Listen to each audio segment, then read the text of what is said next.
یہ قصہ ہے شہر یروشلم کے علاقے داوردان کا، جہاں پر پہاڑ کی چوٹی پر کھڑے ایک نبی آواز دیتے ہیں اور بوسیدہ ہڈیوں میں جان آ جاتی ہے۔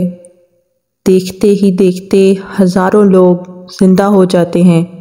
بنی اسرائیل کے لیے عبرت بننے والی اس موت کی وادی میں آخر کیا ہوا؟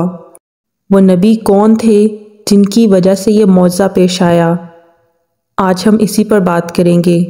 آپ سے ایک ریکویسٹ ہے کہ ویڈیو کو پورا دیکھیے گا تاکہ آپ کو مکمل معلومات مل سکیں۔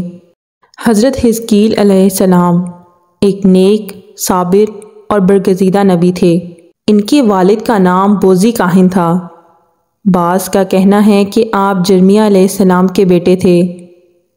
عبرانی زبان میں حزقیل کے معنی اللہ کی قدرت کے ہیں۔ آپ کا ایک لقب ابن العجوز بھی بہت مشہور ہے، جس کا مطلب ہے بڑھیا کا بیٹا، کیونکہ آپ کے والد بچپن میں ہی فوت ہو گئے تھے اور جب آپ کو وراثت ملی تو آپ کی والدہ بوڑھی تھیں۔ حضرت حزقیل علیہ السلام حضرت موسیٰ علیہ السلام کے تیسرے خلیفہ تھے۔ حضرت موسیٰ علیہ السلام کی وفات کے بعد حضرت یوشع بن نون اور پھر ان کے بعد کالب بن یوحنا کو نبوت ملی، اور پھر ان کے بعد حضرت حزقیل علیہ السلام حضرت موسیٰ علیہ السلام کے جانشین بنے۔ حضرت حزقیل علیہ السلام کو جب نبوت ملی تو بنی اسرائیل میں سرکشی حد سے زیادہ بڑھ چکی تھی۔ لوگ بے حیائی اور بدکاری پر فخر کیا کرتے تھے۔ قوم اتنے فرقوں میں بٹ چکی تھی کہ ان کا شمار کرنا بھی مشکل تھا۔ حضرت حزقیل علیہ السلام نے لوگوں کو راہ راست پر لانے کی بہت کوشش کی، لیکن ان لوگوں پر کسی بات کا کوئی اثر نہ ہوا۔ حضرت حزقیل علیہ السلام نے بنی اسرائیل کے لوگوں کو آنے والی تباہ کاریوں سے بھی آگاہ کیا۔ بائبل میں حزقیل کے نام سے ایک آخری صحیفہ موجود ہے جس میں ان سب پیشن گوئیوں کا ذکر ہے۔ 550 قبل مسیح میں بابل کے بادشاہ بخت نصر نے یروشلم پر بیت المقدس پر حملہ کر دیا۔ یہودی خوفزدہ ہو کر قلعہ بند ہو گئے۔ یہ محاصرہ مہینوں جاری رہا۔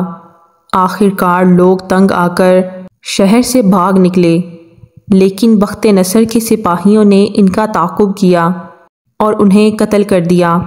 اسی دوران ایک ایسا واقعہ پیش آیا جو بنی اسرائیل کے لوگوں کے لیے نشان عبرت بن گیا۔ واقعہ دراصل یوں ہے کہ حضرت حزقیل علیہ السلام نے بچے ہوئے لوگوں کو جنگ کی تیاری کا کہا تاکہ اللہ کے نام کو بلند کیا جا سکے۔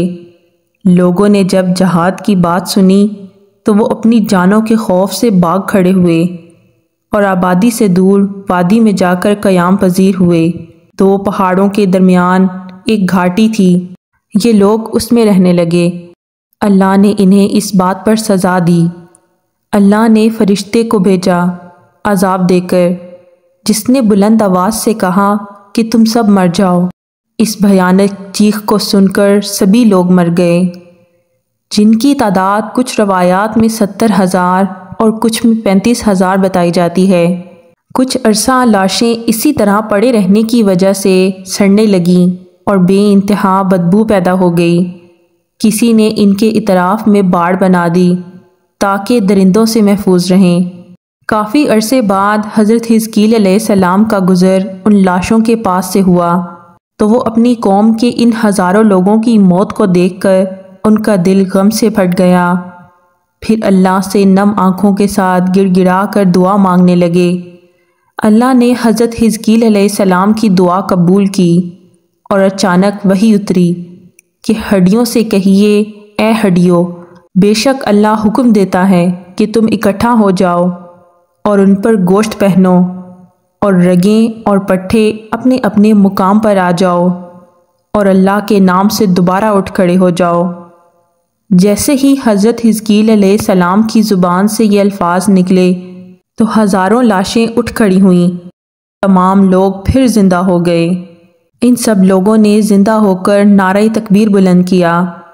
پھر سب لوگ شہر میں دوبارہ آباد ہوئے اور اپنی معینہ مدت تک زندہ رہے، لیکن ان کے جسموں میں موت کا اثر باقی رہا۔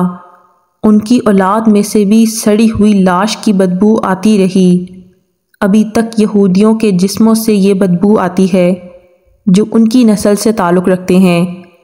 ہمارے لیے اس واقعے میں یہ پیغام موجود ہے کہ موت سے فرار ممکن نہیں، یہ جہاں لکھی ہو وہیں آ کر رہے گی، کیونکہ اللہ تعالیٰ نے قرآن پاک میں فرمایا ہے ہر جاندار کو موت کا مزہ چکھنا ہے۔